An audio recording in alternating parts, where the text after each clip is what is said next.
जी, शुक्राना गुरु जी, बहुत बहुत शुक्राना यहाँ पर बुलाने के लिए, क्योंकि ये मेरे मन में था जब मैं इंडिया से आ रही थी कि मैं यहाँ पर भी जैसे YouTube पे सत्संग सुनती थी, तो मुझे लगता था कि मैं जब भी जाऊंगी तो मैं जरूर होके आऊंगी वहां पे मंदिर में।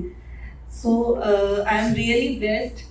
शुक्राना Guru ji for each and every blessing.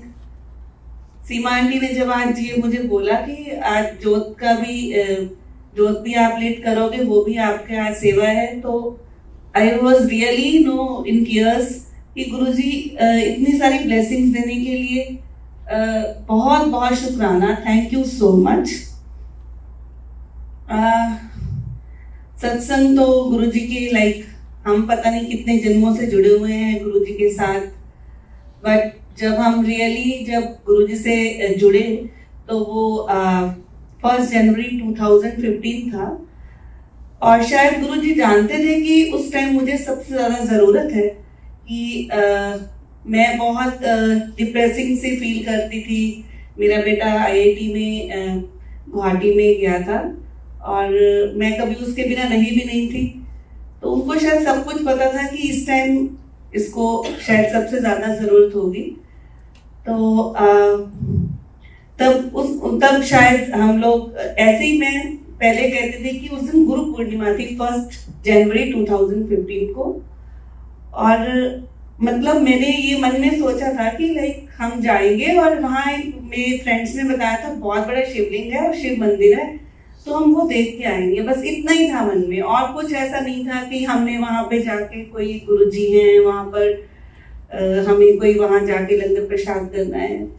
सो मैंने अपने अंकल को बोला कि हम लोग चलेंगे, तो ये बोले ठीक है हम चलते हैं। तो गुरु जी को जैसे हमारे भाव का पता था कि इन्होंने सिर्फ यही मांगा कि हमने जाके देखना है कि बहुत बड़ा शिवलिंग है और दर्शन करने हैं मंदिर में जाकर।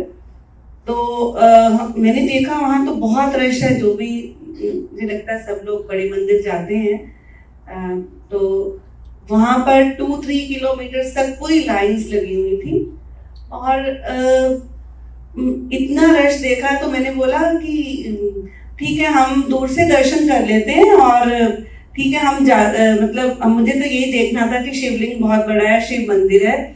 तो लेकिन पता नहीं क्या हुआ, जैसे ही हम लोग समाधि से आए तो एक सेवादार थे अंकल, उन्होंने वो वहां से पूरा वो वे बना दिया कि आंटी आप चलिए अंदर। तो हम दोनों को मालूम नहीं था, हम दोनों जाकर, और जैसे वो जो जहाँ मेन हॉल है शिव जी का, जहाँ पे शिवलिंग है, तो वहां पर हम वहां जाके बैठ गए। तो वहां हमें एक अंकल ने वहीं पर ही हमें कॉफी प्रसाद दिया। अब ये भी मालूम था कि जो प्रसाद मिलता है वो पूरा खाना है, पूरा पीना है। तो जैसे ही वो मैंने एक सिप लिया, मैंने कहा ओहो ये तो कॉफी है, और मेरे हस्बैंड तो बिल्कुल वो कॉफी नहीं पी सकते, उनको एसिडिटी हो जाती है। तो मैंने ऐसे थोड़ा सा उनको किया और मैंने बोला आप मुझे दे दो, ये तो पीना ही है, अब फिनिश तो करना है।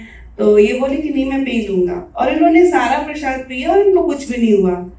तो उसके बाद बड़ा अच्छा लगा वहाँ शब्द सुने, और फिर थोड़ी देर के बाद हम लोग वहां से उठ के और जोड़ा घर की तरफ आ गए। तो वहां एक अंकल ने बोला आंटी आप लंगर नहीं करेंगे आज? तो मैंने बोला कि लंगर भी होता है यहाँ? तो बोले कि आंटी यहाँ लंगर भी होता है, आप यहाँ तो लोग लंगर के लिए आते हैं और आप लंगर से पहले ही जा रहे हो, और अब मंत्र जाप भी होने वाला है। तो मैंने बोला नहीं हम तो सिर्फ देखने आए थे कि गुरु जी का मंदिर है और यहाँ पर शिवलिंग है। तो एनीहाउ हम वापस आए, और मैं रास्ते में सारे रास्ते सोचती आई कितना सुंदर दरबार था, कितने अच्छे लग रहे थे, वो चेयर कितनी अच्छी थी। तो मतलब ऐसे सोचती रही और बड़ी खुश थी। तो नेक्स्ट टाइम ऐसे मैंने अगले दिन भी बोला सेकंड को आज फिर चले लंगर करने। तो एनीहाउ हम लोग गए और हमें बहुत अच्छा लगा, और मतलब वो दिन और आज का दिन, अब कोई सुख है कोई दुख है, दिवाली है, लोहड़ी है, करवा चौथ है, कोई भी त्योहार है, फेस्टिवल, वो हम बड़े मंदिर में बनाते हैं जाके। और गुरुजी को आपके भाव चाहिए, बस उनको, उनसे हम बातें करें, उनको प्यार करें, बस वही चाहते हैं वो। और शायद वो वो सुनते भी हैं। लाइक इतने सारे इंसिडेंट्स होते हैं कि हमें इतना सारा रोज का रोज देखने को मिलता है कि अच्छा ये भी गुरु जी की ब्लेसिंग से हुआ। ऐसे ही एक बार मुझे डेंगू हो गया, तो like I was too weak to walk, मतलब बहुत चल नहीं पाती थी, और मैं जॉब में हूँ तो छुट्टी भी ली हुई थी। तो मेरे को ऐसे ही बोले कि मेरे अंकल ने बोला चलो तुम ना बहुत चुप लग रही हो और चलो मंदिर चलते हैं, बड़े मंदिर। तो मैंने बोला कि क्या बात कर रहे हो, मुझसे चला जा नहीं रहा, बड़े मंदिर और इतना सारा वहां रश होता है, कैसे जाएंगे। मैंने कहा आप बात मत करो मुझसे। तो बोले नहीं चलो तुम, हम चलते हैं। तो एक तरह से मेरे ड्राइवर ने थोड़ी हेल्प की, इन्होंने पकड़ा और मंदिर हम लोग की तरफ चले गए। और वही बात है कि वो 3-3, 4-4 किलोमीटर पे पूरी लाइंस होती हैं। तो अब मैं ना ड्राइवर को रास्ते में ना उसको बोले जा रही हूँ कि भैया अभी ना टी पॉइंट आएगा, टी पॉइंट पर तुम थोड़ा स्लो कर लेना, वहां पे एक सेवादार होंगे, वो आपको ना आगे आगे जाने के लिए बोलेंगे, लेकिन आपने आगे जाना नहीं है। हम उनको कहेंगे कि मैं चल नहीं पाती हूँ, तो मैं थोड़ा बीमार हूँ, तो मुझे आगे तक मंदिर तक हमारी गाड़ी जो है वो जाने दें। तो वही बात हुई। तो ये बोले मेरे अंकल बोले कि ऐसा नहीं करोगे, गुरुजी को पता है कि उनको जो आपके अपना वहां पर दर्शन के लिए बुलाना है ना, तो वो जरूर बुलाएंगे, तुम ऐसे सेवादारों को नहीं बोलोगे। तो वही बात हुई, वहां तक पहुंचे, वही सेवादार थे, उन्होंने हाथ किया। तो उन्होंने बोला आगे चलो आगे चलो।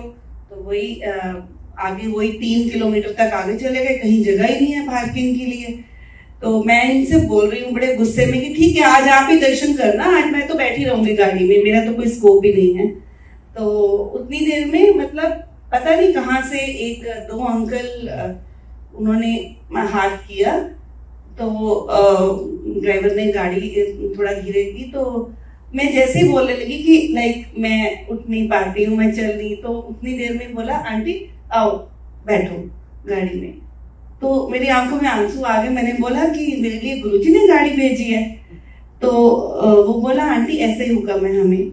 तो वो दोनों ने मालूम नहीं कहाँ से वो दोनों खड़े थे, और फिर वो दोनों हमें बिठा के पूरा वो यू-टर्न लेके पूरा मंदिर के बिल्कुल सामने, जहाँ आपने देखा होगा व्हील चेयर्स पड़ी होती हैं, वहां पर उन्होंने मुझे आके उन्होंने गाड़ी रोकी। तो बोले आंटी कर लो दर्शन। तो यदि कोई मैं सोचूं कि वो शटल सेवा होती तो वो और लोगों को भी पिक करती ना। तो वो तो रास्ते में तो कितने लोग थे, लेकिन वही बात है कि गुरुजी, तब तो मैंने ऐसा फील भी नहीं किया कि कोई कुछ ऐसा हुआ होगा। लेकिन अभी मैं सोचती हूँ वो 2 अंकल मुझे कभी नहीं दिखाई दिए मंदिर में, क्योंकि वीक में हम 2 बार मंदिर जरूर जाते हैं। तो यही सब सोच लो कि जैसे उन्होंने, गुरुजी ने मेरा भाव पढ़ा कि इसको जाना भी है मंदिर और कैसे पहुंचाना है ये उनको पता होता है। तो ये बहुत सारी ब्लेसिंग्स हैं जो शायद हम सबके साथ होती हैं। और फिर मतलब हमें ये भी एहसास कराते रहते हैं गुरुजी कि मैं तुम्हारे साथ हूँ। ऐसा नहीं है कि मैं तुमसे कोई बहुत अलग हूँ। अभी जब मेरे को यहाँ आना था, तो एक्चुअली मेरा बेटा यहाँ प्रिंसटन में है, वो एमएस कर रहा है। तो हम लोग यहाँ पर जब अभी आना था, तो वहाँ तो आपको पता है दिल्ली में 45 है टेम्परेचर।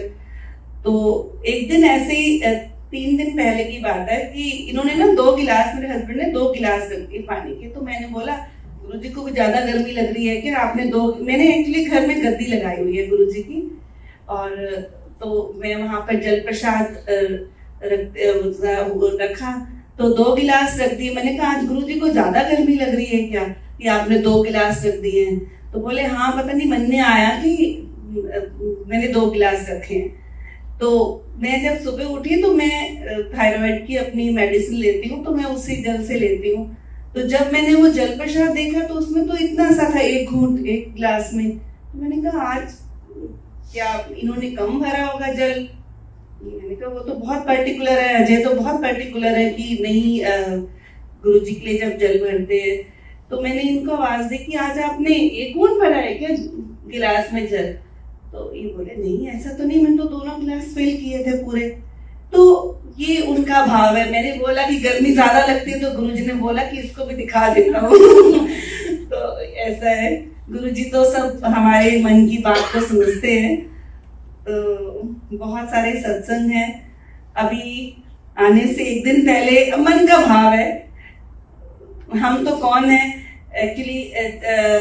मैं ऐसे बना रही थी, लंगर बना रही थी भोग के लिए, तो मैं गुरु से बोली, गुरुजी आज तो मैंने चले जाना है, तो आज ना आप अच्छे से लंगर कर लेना, मैं बना रही हूँ और आज आप अच्छे से कर लेना।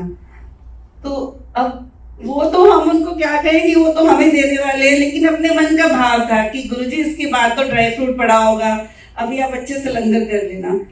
तो उतनी देर में इन्होंने मेरे को बोला भी, तुम ऐसे क्यों कहती रहती हो? मैंने बोला कि क्योंकि मेरे को घर में गद्दी है, तो मेरे को एक पता नहीं अटैचमेंट है, बहुत सारी ऐसे, जैसे आंटी ने बोला एडिक्शन हो जाती है। तो उतनी देर में मैं ये नहाने चले गए, तो मैं अपना बना रही थी और मैं सोच रही हूँ कि गुरुजी मैं बनाती हूँ, उसके बाद ये भोग लगवाते हैं। तो लाइक एकदम से बहुत तेज शिवरिंग सी हुई मुझे, और मुझे बड़े कलरफुल क्लॉथ्स में गुरुजी नजर आए, बहुत खुश थे और बड़े नीचे उन्होंने पूरा कुछ ऐसे लाइक पहना हुआ था जैसे गाउन टाइप होता, और बड़ा कलरफुल सा, और बहुत खुश थे। तो एकदम से जैसे मैंने उधर की तरफ देखा तो लाइक मैं पूरे ऐसे था कि जैसे मैं बिल्कुल ठंडी पड़ गई हूँ बिल्कुल। और उसके बाद मैं इनको आवाजें दे रही हूँ कि सुनो सुनो जल्दी आओ। तो ये बोले कि तुम्हें ना यहाँ से जाने के लिए इतनी टेंशन रहती है कि ये भी सामान डालना है, ये भी सामान डालना है, नहाने तो दो तुम कम से कम। तो फिर जब ये आए तो उन्होंने देखा मैं बिल्कुल ठंडी, और मेरे को इतनी ठंड लग रही थी उस टाइम, आप बताओ इतनी गर्मी में, और फुल डे मतलब ऐसा था कि जैसे गुरुजी मेरे साथ हैं, मतलब इतना उनको, जब गुरुजी प्रेजेंस होती है तो उसको टॉलरेट करना मतलब बहुत ज्यादा वो होता है। तो मतलब गुरुजी तो हमारे भावों को जानते हैं, उनको मालूम है कि मैं जिस भाव से बुला रही थी कि गुरुजी आज आप अच्छे से लंगर करना। सो गुरुजी तो ऐसे हैं, बहुत प्यारे से हैं, बस उनसे अपने मन की बात को भाव, अपने भाव, वो सिर्फ भाव देखते हैं और कुछ नहीं चाहिए उनको। लाइक मेरा ये अपना मानना है। बाकी तो बहुत सारे सत्संग होते हैं एवरीडे, बस गुरुजी अपने साथ ऐसे ही जोड़े रखे हमें, और सारी संगत को ब्लेस ऐसे ही करते रहे। और आप सभी संगत का आज यहाँ पे बहुत बहुत शुक्रिया।